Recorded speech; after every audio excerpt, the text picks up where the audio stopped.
Detective James Martinez had been a police officer for 23 years, but nothing had changed his life quite like the day he met Duke.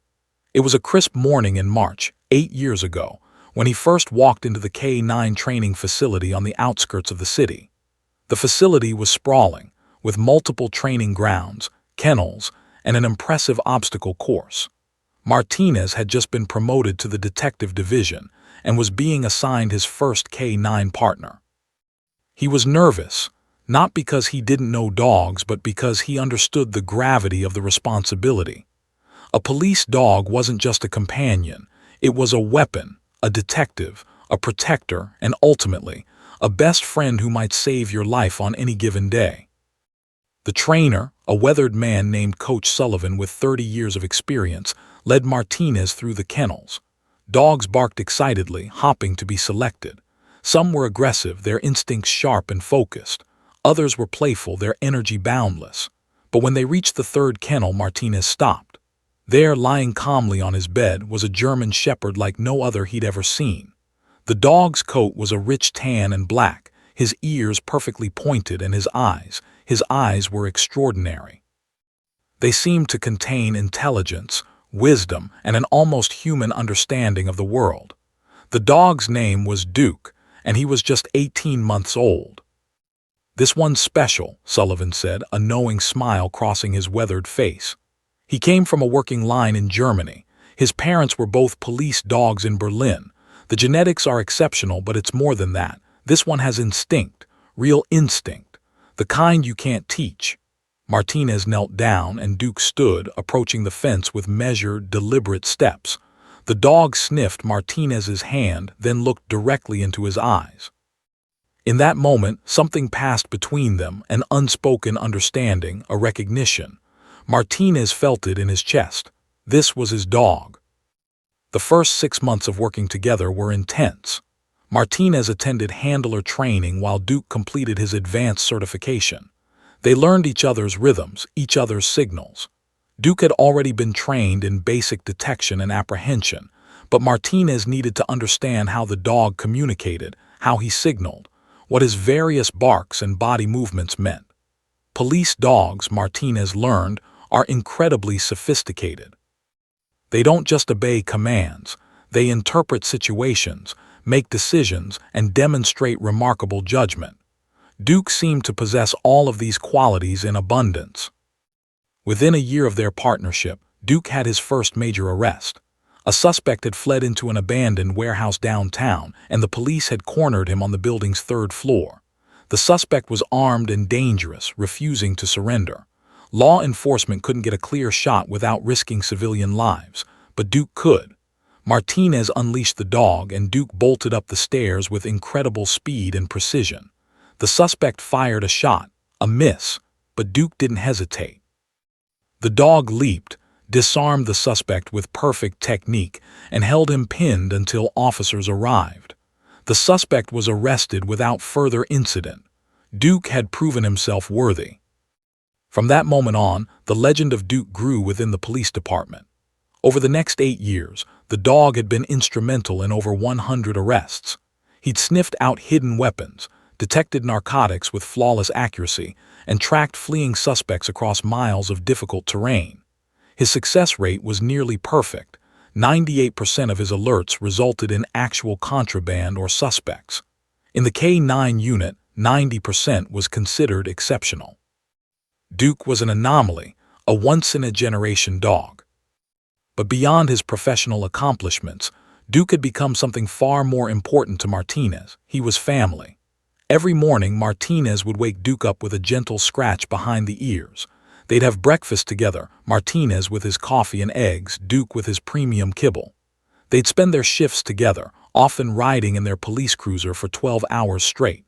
During quiet moments, Martinez would talk to Duke, sharing his thoughts, his frustrations, his hopes. Duke would listen, his head tilted slightly, his eyes focused entirely on his handler. The dog seemed to understand every word. Martinez's family had embraced Duke as well. His wife, Rosa, had initially been skeptical about having a working police dog in their home, but Duke's temperament outside of work was gentle and patient. He was incredibly good with their two children, allowing them to climb all over him, to pull his ears, to use him as a pillow while watching television. Yet, the moment Martinez put on his duty belt and badge, Duke transformed. His entire demeanor shifted. He became alert, focused, ready for anything. It was remarkable to witness the duality of the dog's nature. On this particular Tuesday morning, the day that would change everything, Martinez and Duke had a routine court appearance scheduled. A custody case involving a young child had been assigned to Martinez's patrol unit months ago during the initial investigation. The case had raised concerns about the child's safety, and Martinez had filed a detailed report. Now, the courts wanted his testimony. It was mundane work, the kind of paperwork and courtroom appearances that every detective had to endure. Martinez didn't expect anything unusual. As they walked into the courthouse together, Duke's paws clicked rhythmically against the marble floor. People turned to look at them, they always did. Duke commanded attention simply by his presence. His bearing was noble, his movement graceful and powerful. Security guards who recognized them waved them through. Other officers gave Martinez nods of respect.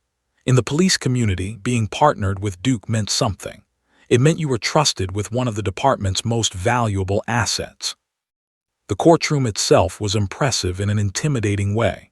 High ceilings, dark wood paneling, and the judge's bench elevated above everything else, designed to make you aware of the power of the law. Martinez had been in countless courtrooms, but he never quite got used to the formality, the sense that truth and justice hung in the balance of every proceeding. He settled into his seat in the gallery, Duke lying obediently at his feet, his head resting on his paws. The judge entered, a stern-faced man in his 60s named Judge Harrison. He was known for being fair but tough, uncompromising on matters involving child safety. The gallery began to fill with observers, social workers, family members, and interested parties. The case was about to begin. Martinez had no idea that his 8-year partnership with Duke was about to culminate in something extraordinary, something that would change not just this case, but Emma's entire life. He simply sat there, hand resting on Duke's warm back, waiting for proceedings to begin. Emma Grace Morrison was 6 years old, and she had learned something crucial about survival. Keeping quiet was safer than speaking the truth. She sat in the small waiting room adjacent to the courtroom, clutching a worn stuffed bunny that her real mother had given her 3 years ago. The bunny's fur was matted and faded, its button eyes slightly loose, but Emma never let it go. It was her only tangible connection to a world she could barely remember, a world before Sandra came into her life. The social worker, a kind woman named Mrs. Peterson with gentle eyes and soft hands, knelt down beside Emma's chair. "Emma, sweetheart, do you understand what's going to happen today?" Mrs. Peterson asked, her voice calm and reassuring. Emma nodded slowly, her small fingers gripping the bunny tighter. She'd been rehearsed extensively for this moment. Sandra had taken her through the script dozens of times over the past week, each rehearsal accompanied by subtle threats wrapped in false affection. "Remember what we talked about, Emma. The judge is going to ask you questions. You tell him that you love living with me. You tell him that I'm the best mommy in the whole world. You tell him that your real mommy was mean and didn't take care of you properly." Emma had heard these words so many times that they felt almost real, though something deep inside her, some instinct, some remnant of truth, knew they were lies. She was only 6 years old, but she'd already learned to construct a false self, to present a version of herself that would keep her safe. It was an exhausting burden for such a small child to carry. Mrs. Peterson studied Emma's face carefully. There was something in the girl's expression that troubled her, a flatness, a resignation that seemed inappropriate for a 6-year-old. "Emma, you know you can tell me anything, right? You can tell the judge anything, even if you're scared." Emma's eyes flickered with something, fear, hope, but then the shutters came down again. She shook her head slowly. "I'm fine, Mrs. Peterson. Everything is fine. Sandra is very nice to me." The words came out in a practiced monotone, as if she were reciting lines from a script she'd memorized. Mrs. Peterson wanted to push further to ask the difficult questions, but she knew the rules. Until Emma spoke up, until the girl was willing to disclose what she was hiding, there was a limit to what the system could do. She squeezed Emma's small shoulder gently and stood up. "Okay, sweetheart, let's go into the courtroom now. The judge is ready to see you." As they walked toward the courtroom doors, Emma's heart began to race. Her palms felt sweaty and her breathing became shallow. She could feel the anxiety rising in her chest like a physical thing, a weight pressing down on her small frame. She'd been trained to ignore these feelings, to suppress them, to present a calm exterior no matter what was happening inside. Sandra had taught her well. Never let them see your fear, Emma. Never let them see the truth, or I'll give you something to really be afraid of.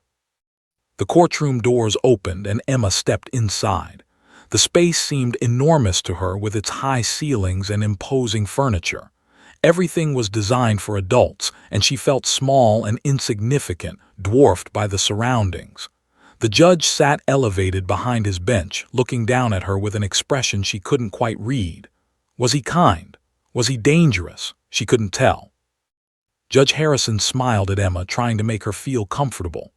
"Good morning, Emma. Welcome, I'm Judge Harrison. I know this might seem like a scary place, but I just want to talk to you for a few minutes. Do you understand?" Emma nodded, her grip on the bunny tightening. The bailiff brought forward a step stool so she could reach the witness stand. As Emma climbed up, she could see the gallery more clearly. There was Sandra, sitting in the front row with a confident smile on her face. Sandra was a tall woman in her mid-50s, impeccably dressed in a navy blue suit that conveyed respectability and stability. Her blonde hair was perfectly styled, and she wore a gold cross around her neck, a symbol meant to broadcast her moral character. Next to Sandra sat her lawyer, a sharp-looking man in an expensive suit who had prepared Sandra for this moment. They had discussed the testimony, anticipated the judge's questions, and crafted a narrative that would make Sandra appear to be a dedicated foster parent caring for a neglected child. Everything was calculated, rehearsed, and designed to manipulate. On the other side of the gallery sat Emma's biological mother, Margaret Morrison. Margaret had spent the last 3 years fighting through the courts to get her daughter back. She'd lost custody when Emma was 3 years old, not because she was a bad mother, but because Margaret had struggled with addiction. She'd been homeless, unable to provide for Emma, and her parental rights had been temporarily removed. But Margaret had transformed her life. She'd attended rehabilitation programs, secured stable housing and employment, and had been clean and sober for 2 years. She'd been fighting her way back to her daughter, but the system moved slowly, and bureaucracy often favored established placements over biological reunification. Margaret's eyes were fixed on her daughter, and Emma could feel the weight of that gaze. She wanted to run to her mother. She wanted to throw her arms around Margaret and tell her everything, but fear held her in place. Judge Harrison began his questioning, his voice gentle and measured. "Emma, can you tell me where you've been living?" Emma's voice, when she spoke, was barely above a whisper. The words came out in the order Sandra had taught her. "I live with Sandra. She's my mommy now. She takes very good care of me." The judge nodded, making notes. "And before you lived with Sandra, where did you live?" Emma's throat felt tight. "With my first mommy, but she wasn't very nice. She didn't have a good house, and she didn't always give me food." It was a half-truth, twisted and distorted. Emma's biological mother had struggled, yes, but she had loved her daughter fiercely and had always found a way to feed her. Margaret had sacrificed everything for Emma, but addiction had eventually stolen her ability to function. Now, clean and rebuilt, Margaret was fighting to reclaim the life she'd lost. As Emma continued her testimony, describing the supposed idyllic life she had with Sandra, the internal conflict tore through her small body. Every word felt like a betrayal. Every lie felt like a knife cutting through her chest. She wanted to stop. She wanted to tell the truth. But Sandra's warning echoed in her mind. "If you tell them anything bad about me, Emma, I'll make sure you never see your real mommy again, and worse things will happen to you."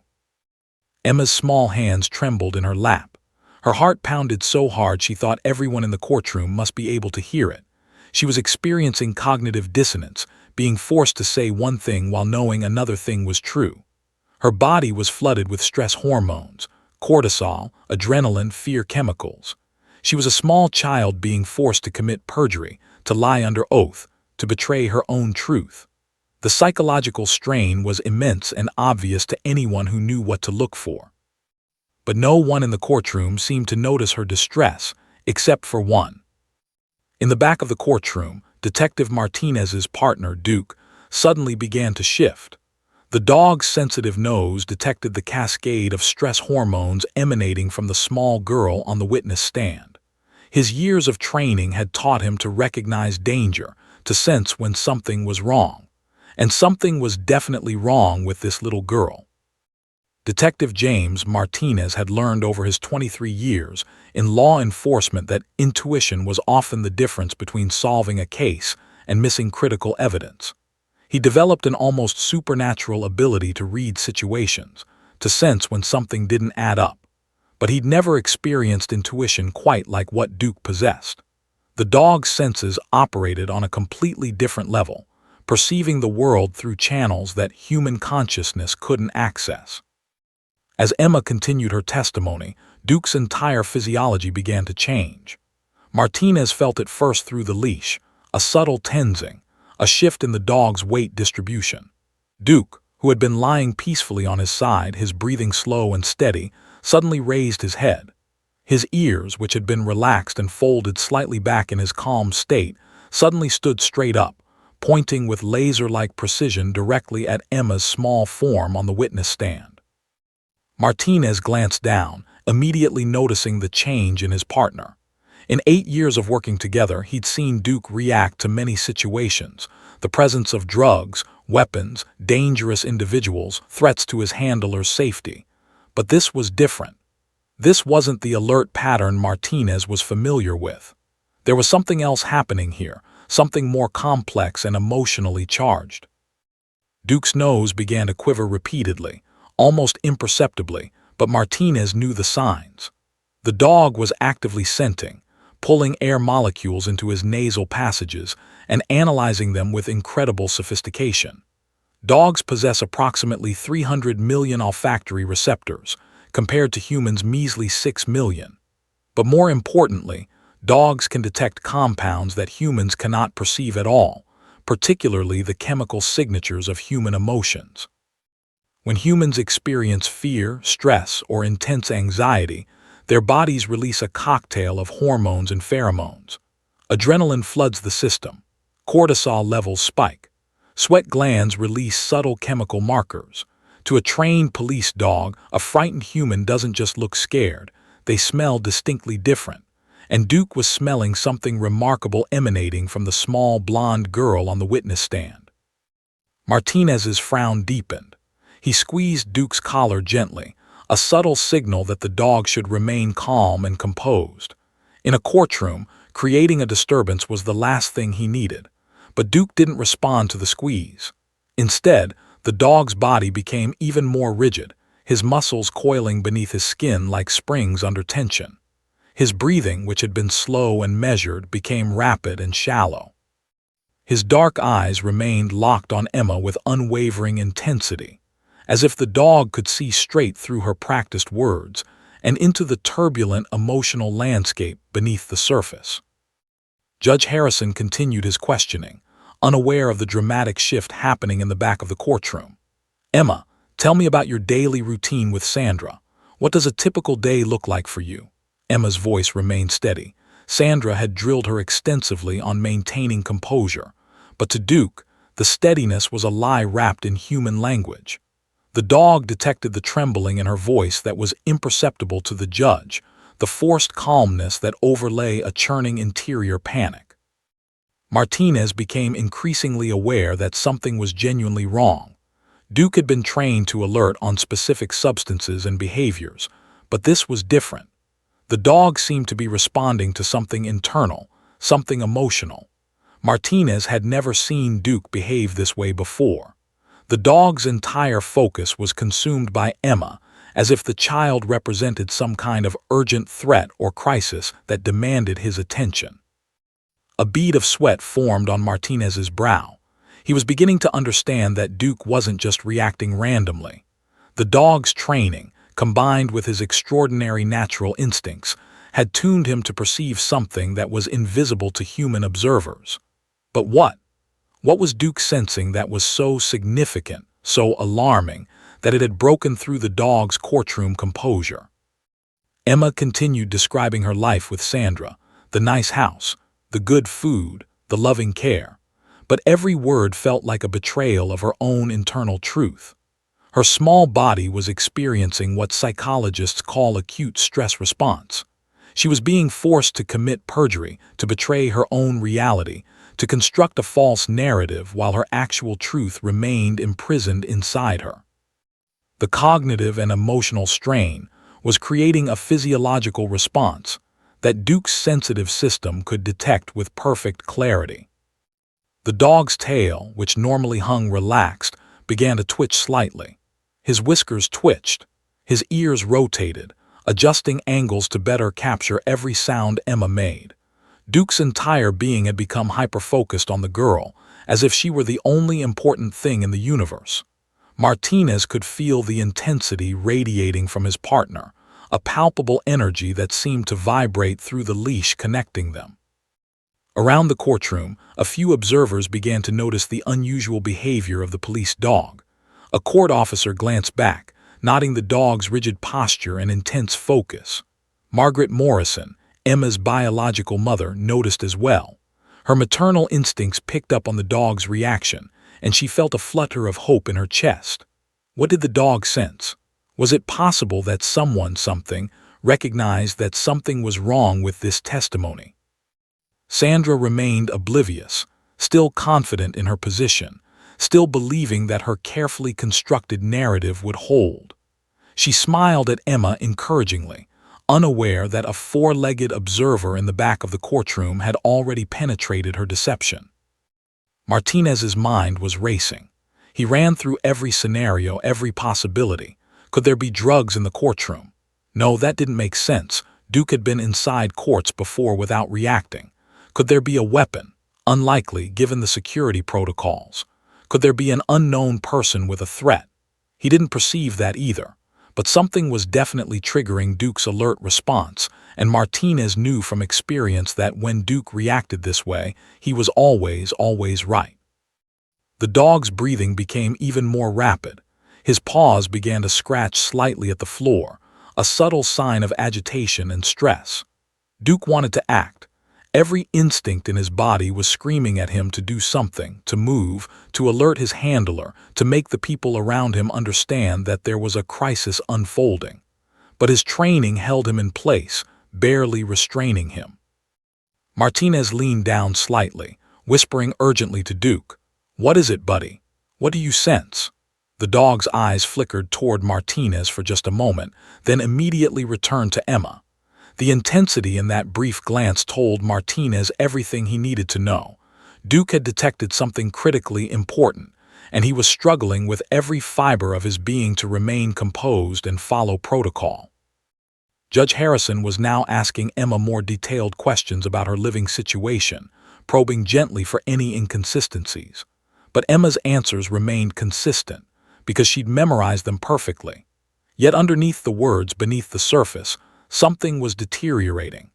Emma's internal world was fragmenting under the strain of maintaining this false narrative.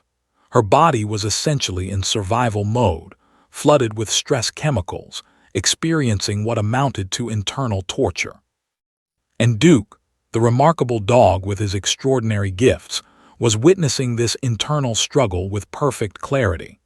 He could sense that the small girl was in psychological distress, that she was being forced to say things contrary to her actual experiences, that she was suffering beneath her carefully constructed facade.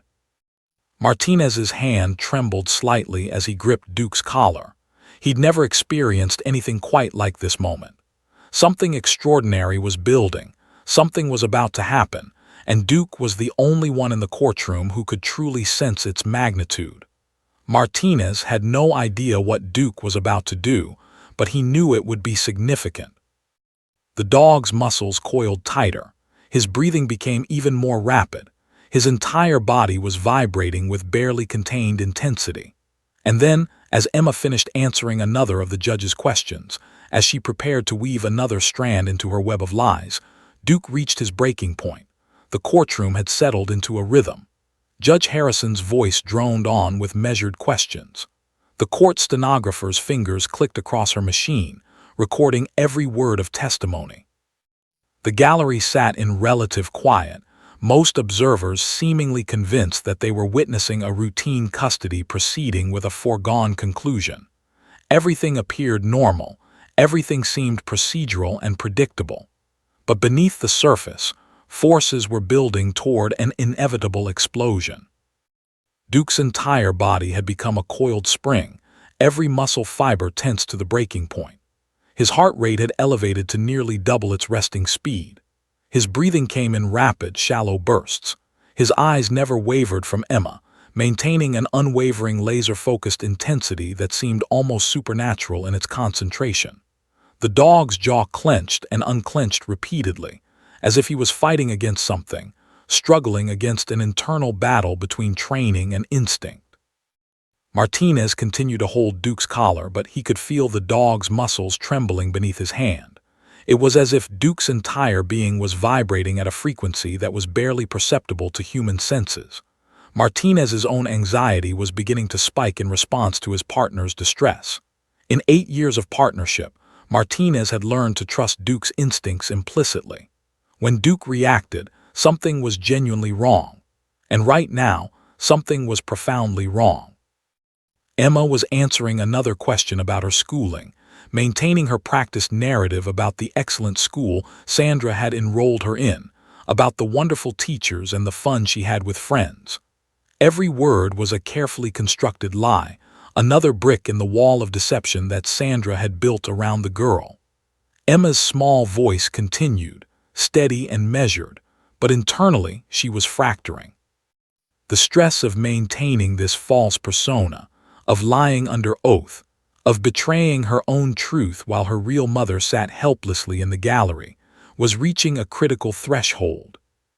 Judge Harrison adjusted his glasses and prepared his next question. Emma, I want you to think very carefully about this question. In your time living with Sandra, has anything ever happened that made you feel unsafe or scared? The judge's eyes were kind, his tone gentle and encouraging. This was his way of giving Emma an opening, a chance to disclose, an opportunity for truth to emerge. It was a standard technique used in child custody cases, giving the child an out, a way to speak up. Emma felt the weight of that question like a physical thing pressing down on her small chest. This was the moment. This was the opportunity she'd been craving, the chance to tell the truth, to speak about the darkness, about the basement, about the fear that consumed her every waking moment. She could feel her throat closing up, could feel tears beginning to form in her eyes. Sandra's warnings echoed in her mind, but so did something else. Something deeper, a primal human need for truth, for safety, for someone to understand. Emma opened her mouth to speak, and in that exact moment, Duke reached his absolute limit. The dog erupted with a bark so sharp, so commanding, so utterly unprecedented that it seemed to shatter the very foundations of the courtroom. The sound was explosive, a gunshot of acoustic energy that reverberated off the walls and the high ceiling, echoing through the entire space with stunning intensity. The bark wasn't the playful sound of a dog greeting a friend. It wasn't the casual alert bark that Duke used in typical police work. This was something primal, something desperate, something that conveyed urgent warning. The effect was instantaneous and dramatic. Judge Harrison's gavel, which he'd been holding casually, fell from his hand in shock, clattering against the bench with a sharp crack. Several observers in the gallery let out startled gasps. One woman actually jumped to her feet, her chair scraping loudly against the floor. The court stenographer's fingers froze above her keyboard. The bailiff took an instinctive step forward, his hand moving toward his belt, unsure if there was an active threat in the courtroom. Emma froze mid-word, her mouth still open, her small frame going rigid with shock. Her eyes widened to the size of saucers, and all color drained from her face. For a moment, she looked like a frightened deer caught in the headlights of an oncoming vehicle. Sandra's confident expression shattered like glass. Her face went pale, and her perfectly manicured hand flew to her throat. Her lawyer grabbed her arm, signaling for her to remain calm, but the damage was done. Whatever composure they'd maintained was obliterated by the sheer force of Duke's alert. Martinez stood up immediately, his face flushing with intense embarrassment. In all his years as a police officer, in all his years of working with Duke, he'd never experienced anything like this. The dog had broken protocol in a way that seemed impossible given his training. Duke was straining against the leash now, his entire body vibrating with tension, his muscles bunching and releasing in a rhythm that suggested he was struggling with every ounce of his will to remain in place. "I'm so sorry, Your Honor," Martinez said quickly, his voice strained. He tugged on Duke's leash, trying to pull the dog back into a sitting position. "I don't know what's gotten into him. This is completely unlike him." But Duke wouldn't comply. The dog barked again, a second sharp alert, equally commanding and urgent as the first. The courtroom descended into chaos. Whispers erupted throughout the gallery. People were craning their necks, trying to understand what was happening. Judge Harrison, his usual composure severely rattled, was pounding his gavel, trying to restore order. "Silence! I want order in this courtroom," he shouted, but his voice could barely be heard above the commotion. Margaret Morrison had risen to her feet as well, her hands clasped together, her eyes fixed on Emma with an intensity that matched Duke's focus. Somehow, instinctively, she understood that the dog's reaction was connected to her daughter, that something significant was happening. Emma felt the world spinning around her. The dog's barks had shattered something inside her, had broken through the carefully constructed walls of her false testimony. The voice of truth, which she'd been suppressing with all her might, suddenly demanded to be heard. She could feel tears beginning to stream down her face, could feel her carefully maintained composure beginning to crumble like a sandcastle being washed away by an incoming tide. Duke barked a third time, each bark more insistent than the last, each one a desperate plea, a warning, a cry for help on behalf of the small girl who had captured the dog's attention completely.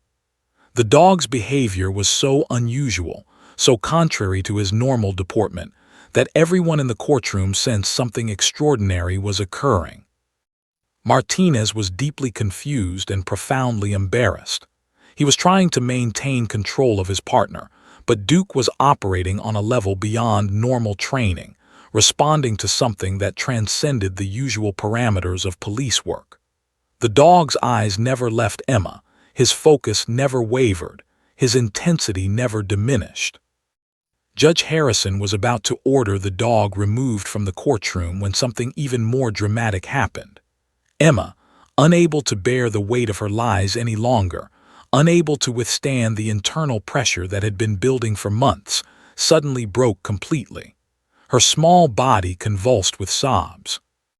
And the truth came pouring out like a dam bursting, flooding the courtroom with reality and devastating the carefully constructed lies that Sandra had built around her.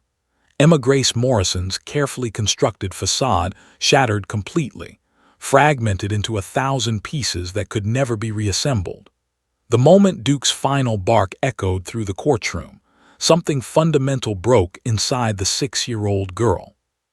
The psychological pressure that had been building for months, the constant internal war between the lies she'd been forced to tell and the truth she'd been forced to suppress, finally reached its breaking point. Her small shoulders began to shake violently.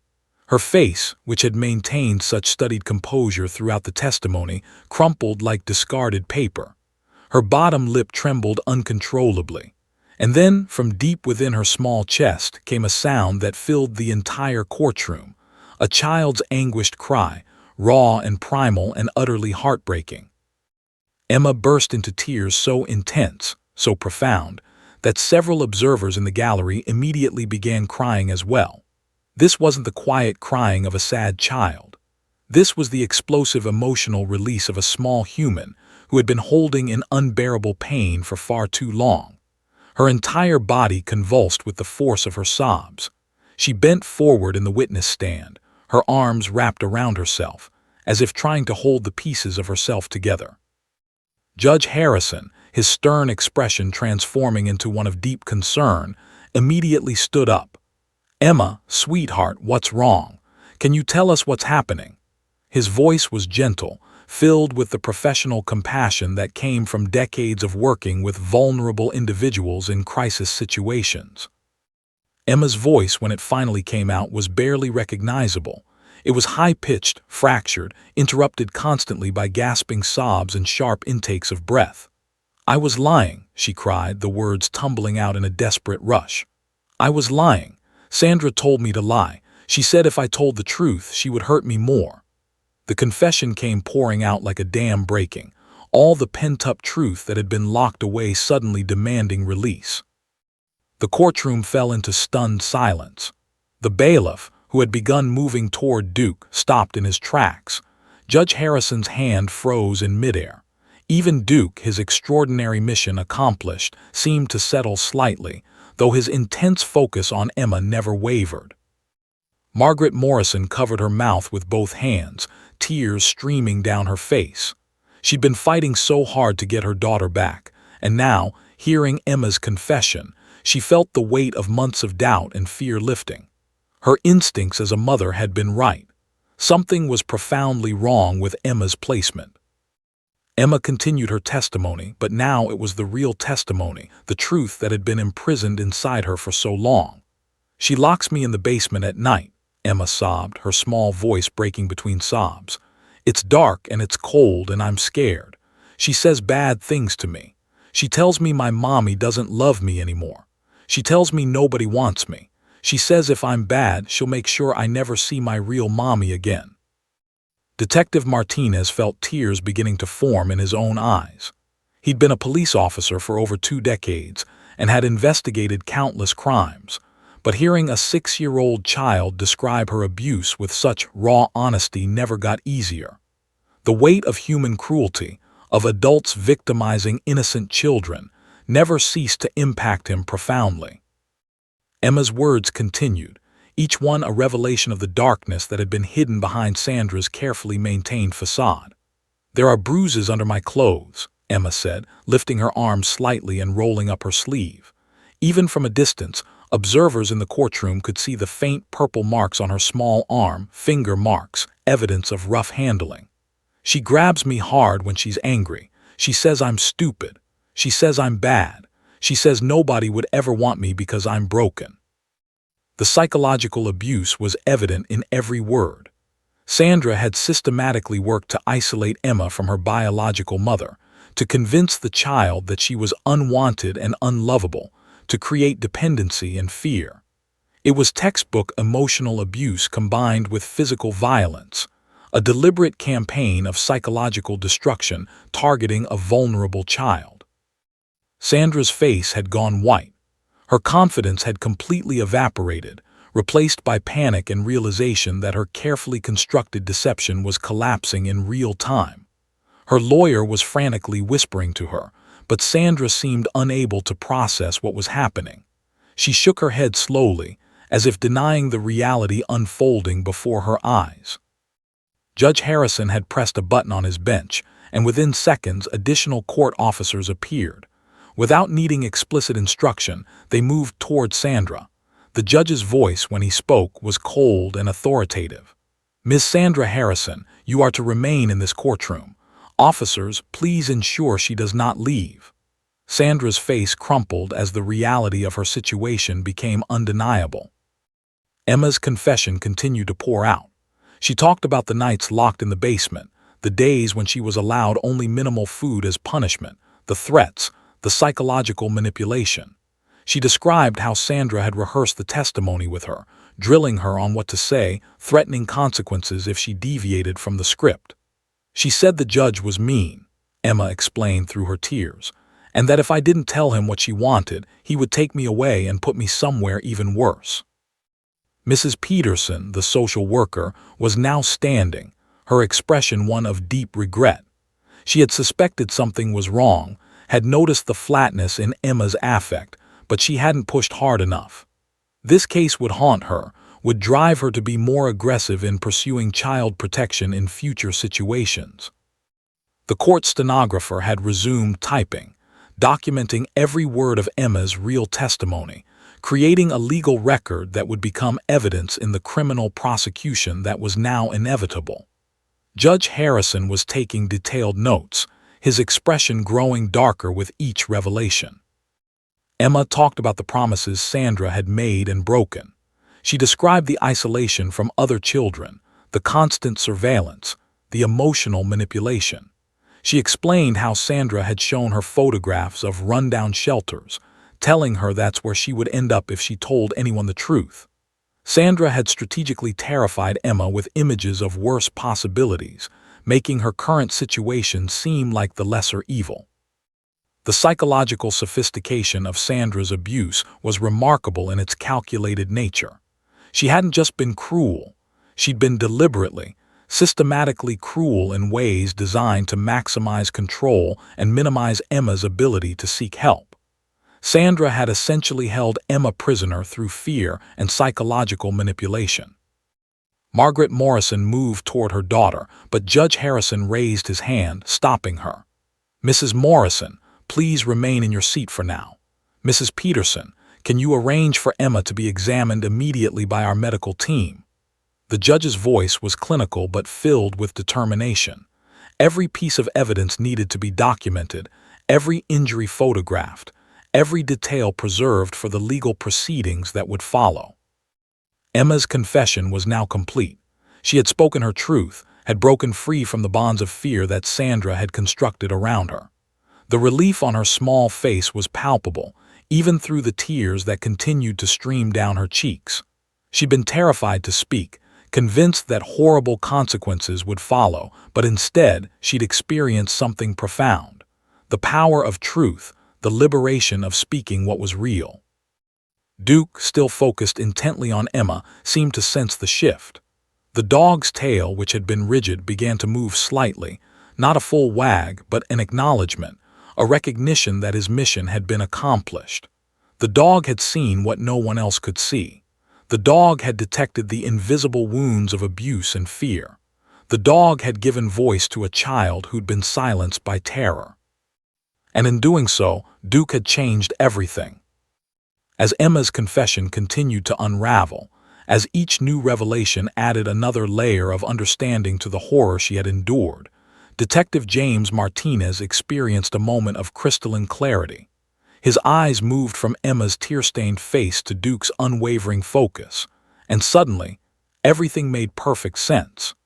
The pieces of an extraordinary puzzle clicked into place in his mind, with the precision of a master locksmith opening a vault. Duke hadn't been reacting to drugs. Duke hadn't been alerting on weapons or contraband. Duke hadn't been responding to a physical threat in the traditional sense. What the dog had detected was far more subtle, far more sophisticated, and infinitely more important. Duke had sensed the invisible chemical signature of a child in psychological distress, a human being drowning in fear and internal conflict. Martinez's understanding of canine perception suddenly shifted into a new dimension. He'd known, intellectually, that dogs could detect stress hormones. He'd read the scientific literature. He'd understood the biology in an abstract way. But witnessing it in real time, seeing Duke's extraordinary gift deployed in service of protecting an innocent child, transformed that intellectual knowledge into profound emotional understanding. Dogs possess sensory capabilities that seem almost magical to human observers. Their olfactory system is so sophisticated that they can detect the presence of certain diseases before medical diagnostics can identify them. They can smell the subtle chemical changes that occur in human blood when a diabetic's glucose levels are becoming dangerously low. They can sense the neurochemical shifts that precede an epileptic seizure.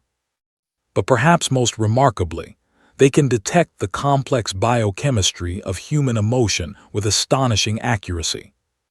When humans experience fear, stress, or intense anxiety, their bodies undergo a cascade of physiological changes.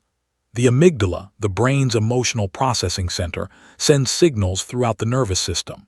The adrenal glands release adrenaline and cortisol. The sympathetic nervous system kicks into high gear, preparing the body for fight, flight, or freeze responses. Sweat glands activate, producing moisture that carries chemical markers. The composition of human breath changes, releasing volatile organic compounds that are unique to emotional states. For most of human history, these chemical signals were completely invisible to us. We relied on facial expressions, body language, and vocal tone to interpret emotions.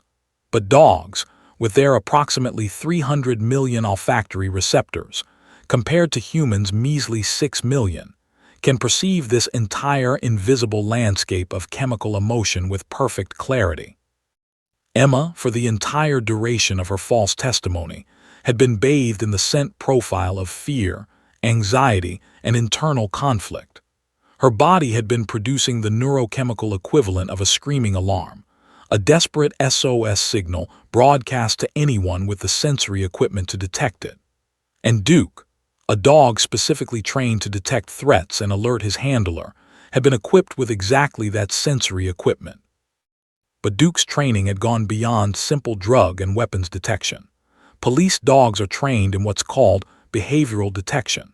They learn to recognize and respond to specific human behaviors and emotional states. Some dogs are trained to detect when a human is lying, to sense the physiological changes that accompany deception. Some are trained to identify individuals experiencing suicidal ideation or severe mental health crises. Duke's training had sensitized him to recognize threats to human safety in all their various forms. What Duke had detected in Emma was a child experiencing acute stress disorder. The dog had sensed a small human being forced to create a false self, to suppress her authentic experience, to tell lies while her body screamed the truth.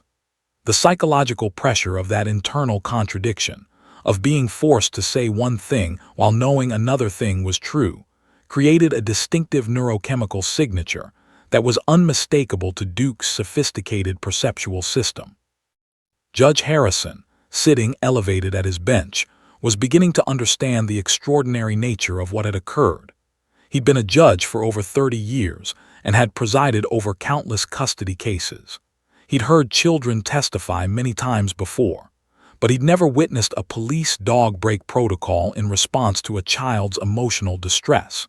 He'd never seen such a dramatic and immediate revelation of hidden trauma. The judge looked directly at Detective Martinez. "Officer Martinez, I need to understand what just happened. Can you explain your dog's behavior?" The courtroom had fallen into an attentive silence, everyone waiting to hear the answer. Martinez stood, his mind racing through the science, trying to articulate something that was only beginning to crystallize in his own understanding. "Your Honor, Duke is a detection dog. Beyond drugs and weapons, he's trained to recognize behavioral threats, situations where human safety is compromised. What I believe happened is that Duke detected extreme stress in the witness. When a human experiences fear or anxiety, they release stress hormones and pheromones that are invisible to us but perfectly clear to a dog's sense of smell." A court officer who had military experience with working dogs nodded in recognition. Several observers in the gallery began whispering to each other, understanding beginning to dawn on them as well. Martinez continued, his voice gaining confidence as he explained. Emma's body was producing the chemical signature of fear and internal conflict. She was being forced to lie under oath while her physiology was screaming the truth. To Duke, that situation represented a threat to a child's safety. His alert wasn't random. It was exactly what he's been trained to do, identify and warn about threats. The court stenographer was documenting all of this, creating a permanent record of the explanation. Judge Harrison was taking notes, his expression one of deep fascination and growing respect for the dog's remarkable abilities. Margaret Morrison was staring at Duke with an expression of wonder and gratitude. The dog had done what the legal system had almost failed to do. The dog had protected her daughter when human observers had been fooled by Sandra's manipulation. One of the court officers stepped forward. "Detective, I worked with dogs in the military. What you're describing, that's behavioral detection at an elite level. That's not standard police dog training." The officer's voice held a note of awe. "Duke comes from a working line in Germany," Martinez explained. "His parents were both elite police dogs. He has natural instincts that go beyond standard training. But yes, we've worked extensively on reading behavioral cues. His alert system is incredibly sensitive to human distress." Mrs. Peterson, the social worker, approached Judge Harrison. "Your Honor, I should have detected this. I had suspicions about Emma's placement, but I didn't push hard enough. This dog saw what I missed." Her voice was heavy with regret and professional humility. Judge Harrison shook his head. "Mrs. Peterson, you're a dedicated professional. What we've witnessed here is extraordinary. This dog possesses capabilities that our entire system relies on human observation to detect. We cannot fault ourselves for failing to perceive what only a creature with a dog's sensory abilities could perceive. But now that we know the truth, we must act with absolute certainty and protection for this child." Emma, still sobbing but with less intensity now, was watching the discussion about Duke. Her tear-filled eyes tracked to where the dog sat, still focused intently on her but with a slightly softer expression now that his alert had been heard and understood. There was something in the connection between Duke and Emma that transcended the usual human-animal relationship. The dog had essentially translated Emma's internal distress into a language that the courtroom could understand. Veterinary behaviorists and animal scientists in the courtroom, had any been present, would have recognized what was occurring: empathetic resonance between a highly trained dog and a vulnerable human. Duke wasn't simply performing a learned behavior. The dog had genuinely perceived Emma's suffering and had responded with something that resembled genuine concern for her welfare. Judge Harrison turned to address the courtroom at large. "What we have witnessed today is a profound reminder that truth has many forms of expression. Sometimes truth emerges through words. Sometimes it emerges through the remarkable perceptual abilities of a specially trained animal. Sometimes it takes an outside perspective to see what we have become blind to. This courtroom has been given a gift today, the gift of clarity, the gift of truth revealed through extraordinary means." The judge then looked directly at Duke. "I want it on the record that this dog's alert, while unprecedented, has led to the revelation of child abuse that might otherwise have remained hidden. This dog's behavior should be studied, documented, and potentially used as precedent in future cases involving vulnerable witnesses." Detective Martinez felt a swell of emotion as he watched his extraordinary partner being recognized for the remarkable thing he had accomplished. In 8 years of partnership, they'd worked together on hundreds of cases. But this moment, this revelation of a child saved by a dog's extraordinary gifts, transcended all their previous accomplishments combined. Duke, sensing the shift in the courtroom's emotional tone, finally allowed his intense focus to soften slightly. His tail moved in the subtlest of wags, not a celebration but an acknowledgement. The dog had done his job. The truth had been revealed. The child was safe. The moment Judge Harrison declared a recess, the courtroom transformed from a place of revelation into a bustling center of urgent activity. Legal machinery that had been operating at a routine pace suddenly accelerated into high gear. Officers who had been standing casually along the walls moved with purpose and determination. The atmosphere shifted from confusion and shock to focused, methodical action, the machinery of justice beginning to grind forward with deliberate force. Sandra remained seated in the gallery, seemingly frozen in disbelief. Her carefully constructed image, the respectable foster parent, the woman of faith, the compassionate caregiver, had been obliterated in moments. Her lawyer was frantically speaking to her, advising her of her rights, preparing her for the legal onslaught that was about to descend upon her. But Sandra's expression was distant, as if she couldn't quite process the reality of what was happening. The world she'd built, the lies she'd carefully maintained, the control she'd exercised over a small, vulnerable child. All of it was crumbling before her eyes. Judge Harrison had pressed a button, and within seconds, additional court officers appeared at the sides of the gallery. The judge's voice, when he spoke again, was cold and authoritative, stripped of all the gentleness he'd shown to Emma. Ms. Sandra Harrison, based on the testimony just provided by the minor child, I am issuing an immediate order. You are not to leave this courtroom. Officers, I want you to remain with her at all times. Legal counsel, prepare the necessary paperwork for formal charges to be filed. Sandra's face went from white to a sickly gray. Her hands, which had been trembling, suddenly became completely still, as if all the life had drained from them. One of her fingers bore a gold ring with a small diamond, a symbol of respectability, of stability. But that ring now seemed like a grotesque mockery of everything it was supposed to represent. Mrs. Peterson, the social worker, immediately moved into emergency protocol mode. She'd worked with Child Protective Services for 15 years and had responded to countless cases of abuse, but her hands still trembled as she filled out the necessary forms. Emma would need immediate medical evaluation. She would need psychological assessment. She would need protection from further contact with her abuser.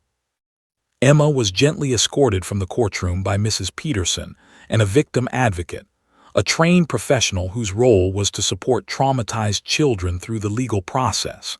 As Emma passed Detective Martinez and Duke, the little girl's eyes met the dog's one final time. There was a moment of profound connection, a silent communication of gratitude and recognition that transcended species barriers. Duke's tail wagged slightly, a subtle acknowledgement of the bond they had forged in that extraordinary moment. Margaret Morrison was moving toward her daughter, but Judge Harrison raised his hand, stopping her. It wasn't that the judge was being cruel, quite the opposite. He was protecting Emma, ensuring that proper procedures were followed, that the child's medical evaluation wouldn't be compromised by emotional reunion. Mrs. Morrison, I understand your desire to be with your daughter. You will have that opportunity. But first, Emma needs medical and psychological evaluation. Those results will be crucial for the legal proceedings that will follow. Once the medical team has completed their examination, you will be reunited with your child. Margaret nodded, tears streaming down her face, her hands clasped together so tightly her knuckles turned white. The wait would be agonizing, but she understood the necessity. She'd been fighting for almost 3 years to get her daughter back, and she could wait a few more hours for the process to be completed properly. The courtroom was being transformed into a crime scene in slow motion. Officers were photographing the gallery, documenting the scene, preserving evidence. Other officers were beginning to question observers who had been present during the testimony. Every detail was being recorded, every moment preserved for the legal proceedings that would follow. A detective from the Child Abuse Unit approached Judge Harrison, requesting permission to conduct interviews with Emma. The judge agreed, but with strict conditions. The interviews will be conducted by trained professionals in a child-friendly environment. I want this child's testimony to be as trauma-informed as possible. Every step of this investigation will be documented and will be held to the highest standards of evidence collection. Sandra, sitting under guard, was being read her rights by one of the officers. Her lawyer was futilely attempting to coach her, to prepare her for what was about to unfold. But the magnitude of the situation seemed to have rendered Sandra incapable of rational thought. She stared straight ahead, her expression blank, her earlier confidence completely evaporated. Over the next several hours, as word of the incident began to spread, additional evidence emerged. A search warrant was obtained for Sandra's residence. Officers arrived at the house with specific instructions to document everything, to photograph the basement that Emma had described, to collect any evidence of abuse. What they found was devastating. The basement, exactly as Emma had described it, was a small, dark, cold space with a single bare light bulb. There was a mattress on the concrete floor, a single pillow, and a thin blanket. The space was isolated from the rest of the house, with a locked door at the top of the stairs. The temperature in the basement was noticeably colder than the rest of the house. It was, without question, a space designed to confine and isolate a child. Officers photographed everything. They documented the conditions, the isolation, the deliberate design of the space as a punishment chamber. They found journals in Sandra's bedroom containing detailed notes about Emma, psychological observations, manipulation strategies, records of threats made. The journals, written in Sandra's own handwriting, essentially documented her systematic abuse of the child in meticulous detail. It was as if Sandra had been maintaining a record of her own crimes. Medical examinations of Emma revealed extensive bruising consistent with her testimony. There were finger-mark bruises on her arms, evidence of repeated rough handling. There were older bruises in various stages of healing, indicating a pattern of abuse spanning months. There was evidence of malnourishment. Emma was significantly underweight for her age, her growth stunted by inadequate nutrition. The medical team documented all of it, creating an irrefutable physical record of the abuse Emma had endured. Back at the courthouse, Judge Harrison was meeting with prosecutors. The evidence was overwhelming.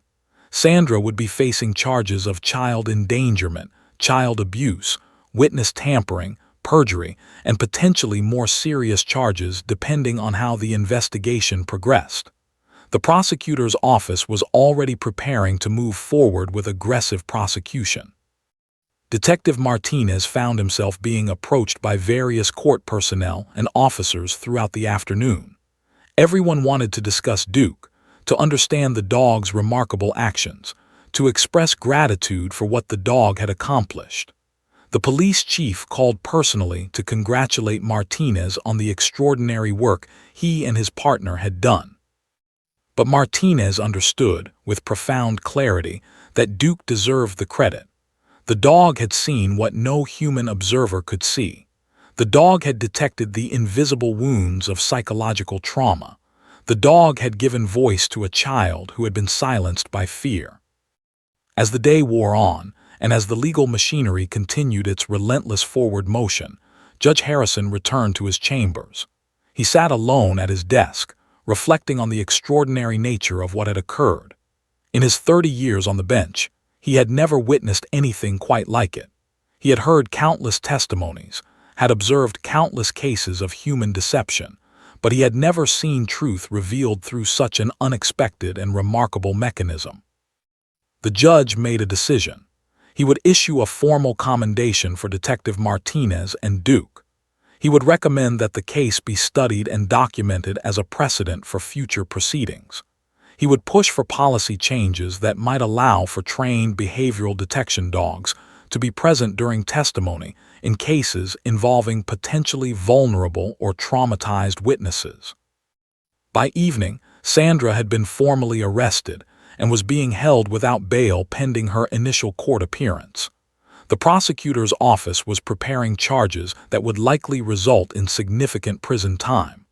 The case, which had seemed routine that morning, had become one of the most significant child protection cases the courthouse had seen in years. Emma, meanwhile, was undergoing comprehensive psychological evaluation at a specialized children's medical facility. She was receiving trauma counseling, nutritional support, and the careful, professional care that only a specialized team could provide. And most importantly, she was safe. The immediate threat had been neutralized. Sandra's access to her had been permanently severed. Mrs. Peterson was documenting her findings, her report now including the extraordinary intervention of Duke and the subsequent revelations. She would face some professional scrutiny for not detecting the abuse earlier, but she would also be vindicated. Her instincts had been correct. She simply hadn't had access to the tools necessary to prove what she sensed. Judge Harrison had accomplished what the legal system existed to do. He had protected the vulnerable, held the guilty accountable, and restored a child to safety. But it had taken the extraordinary gifts of a remarkable dog to make it all possible.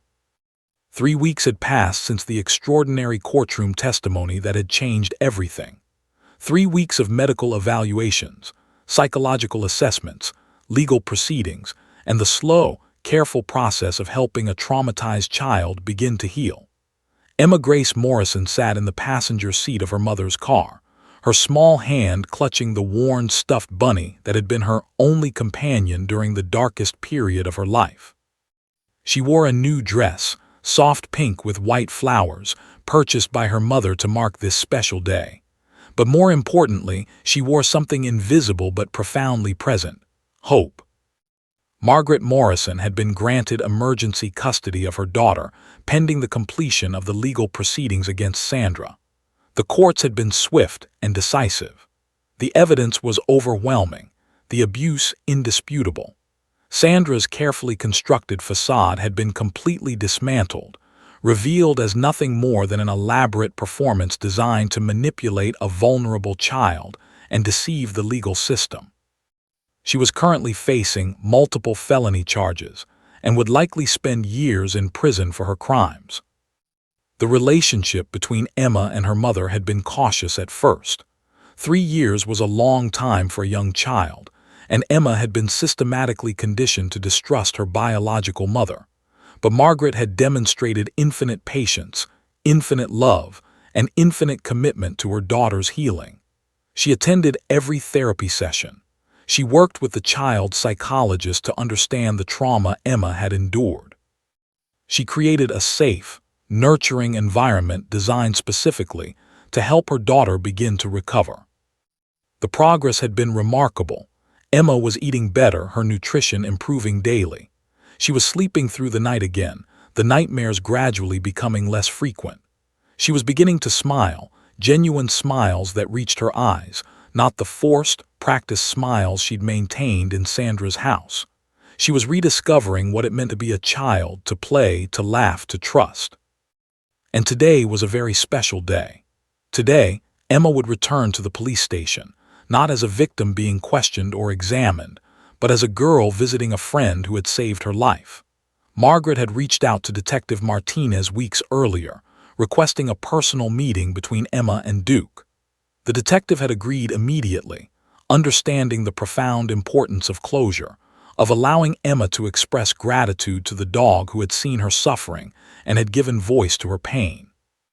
As Margaret pulled her car into the police station parking lot, Emma's grip on her bunny tightened.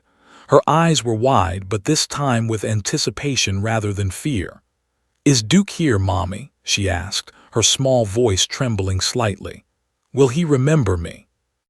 Margaret smiled, reaching over to squeeze her daughter's hand gently. "Oh, sweetheart, I'm certain Duke will remember you. Some connections are too important to forget." She parked the car and came around to help Emma out of her seat.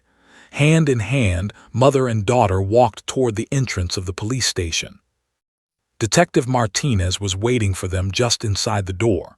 He'd arranged the entire visit carefully, wanting to ensure it was a meaningful experience for Emma. When he saw the little girl enter, holding her mother's hand, his eyes immediately filled with tears. He knelt down to Emma's level, his expression warm and welcoming. "Emma, it's so good to see you," he said gently. "Thank you for coming to visit Duke today. I know you two have something special between you, and I wanted to make sure you had the chance to see each other again." Emma nodded shyly, peeking around her mother's leg. The police station was big and intimidating, filled with unfamiliar sights and sounds. But somewhere in this place was Duke, the dog who had understood her when no one else could. Martinez led them through the corridors of the police station, past the bullpen where detectives worked at their desks, past the holding cells, until they reached the K-9 unit.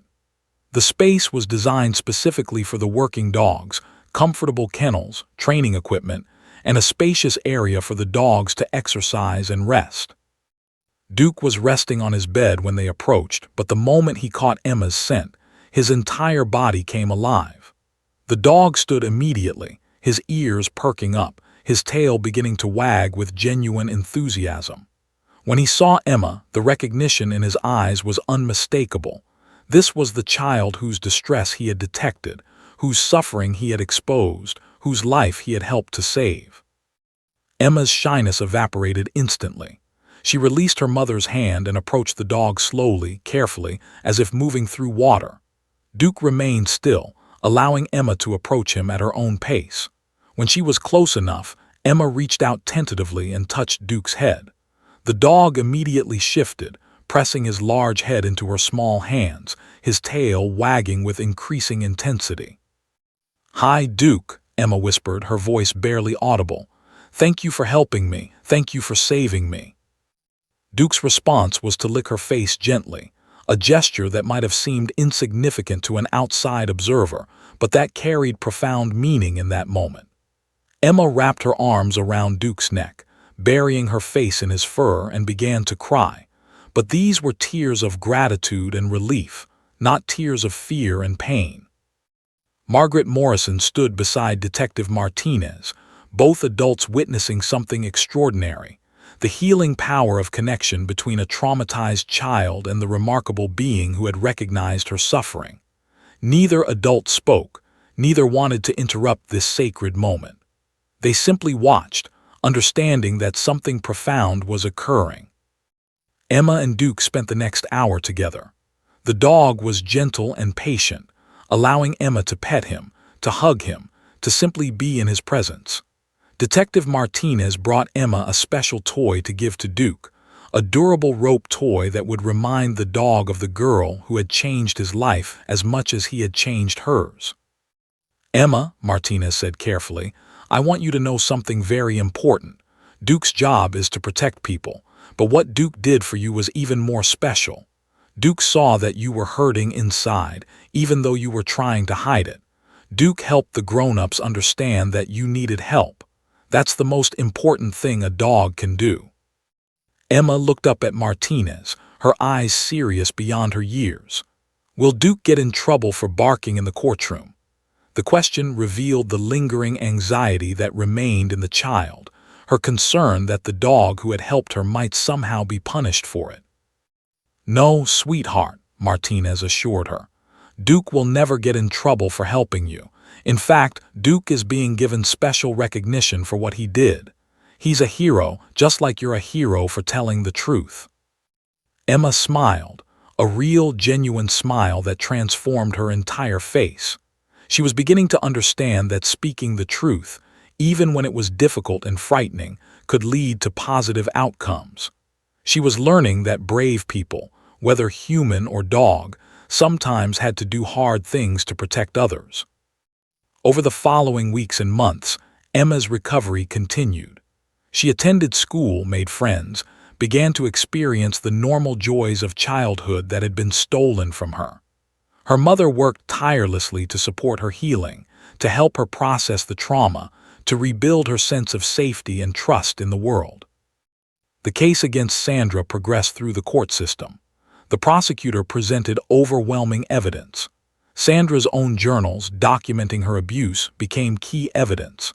Emma, with careful preparation and professional support, testified again, but this time she was testifying as a child who had been liberated, who had nothing left to fear from her abuser. Sandra's defense crumbled under the weight of the evidence. She was eventually convicted on multiple counts and sentenced to 15 years in prison. But the broader impact of the case extended far beyond Sandra's prosecution. The story of the police dog who saved a child spread through local news outlets, then regional media, eventually gaining national attention. Duke's extraordinary ability to detect a child's psychological distress became the subject of academic study. Police departments across the country began examining their K-9 programs, looking for ways to train dogs to detect behavioral threats, particularly in cases involving vulnerable witnesses. Judge Harrison, as promised, issued a formal commendation for Detective Martinez and Duke. More importantly, he began working with other judges to develop protocols that might allow for specially trained behavioral detection dogs to be present during testimony in child abuse cases. The legal precedent established by Emma's case would influence custody and abuse proceedings for years to come. Detective Martinez continued his partnership with Duke, but the case had elevated them both to a different level of recognition. They received invitations to speak at law enforcement conferences, to participate in training seminars, to share their story with other officers and dogs. But Martinez never forgot the fundamental truth of what had occurred. Duke had possessed an extraordinary gift, and Duke had used that gift not for glory or recognition, but simply to protect a child who desperately needed help. On a sunny Saturday afternoon, 3 months after the courtroom revelation, Emma's mother brought her back to the police station for one final visit with Duke. Emma was visibly different now, healthier, happier, more confident. She moved with the ease of a child who felt safe in the world. When she saw Duke, she ran toward him without hesitation, throwing her arms around his neck with unbridled affection. "Hi, Duke," she said, her voice filled with joy rather than fear. "I'm so much better now, and it's because of you." She looked up at Detective Martinez, her young face radiating gratitude. "Thank you for bringing Duke to the courtroom that day. Thank you for letting him help me." Detective Martinez knelt down beside Emma and Duke, his own eyes wet with tears. "Emma, I want you to remember something forever. You were brave. You spoke the truth even when you were scared. Duke helped you, yes, but you did the brave part. You spoke the truth, and that truth changed your whole life." Emma nodded seriously, understanding the weight of those words. She scratched behind Duke's ears, the dog's tail wagging with contentment. In that moment, with the afternoon sun streaming through the police station windows, there was a perfect peace.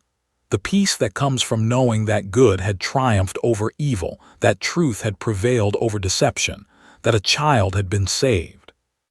Duke had done what he was born to do. He had protected the innocent. And in doing so, he had become something more than a working dog, more than a police asset, more than a trained professional. Duke had become a symbol of hope, a reminder that sometimes protection and salvation can come from the most unexpected sources, that truth has a way of emerging even when carefully buried, and that one remarkable creature's extraordinary gifts could change the trajectory of a child's entire life.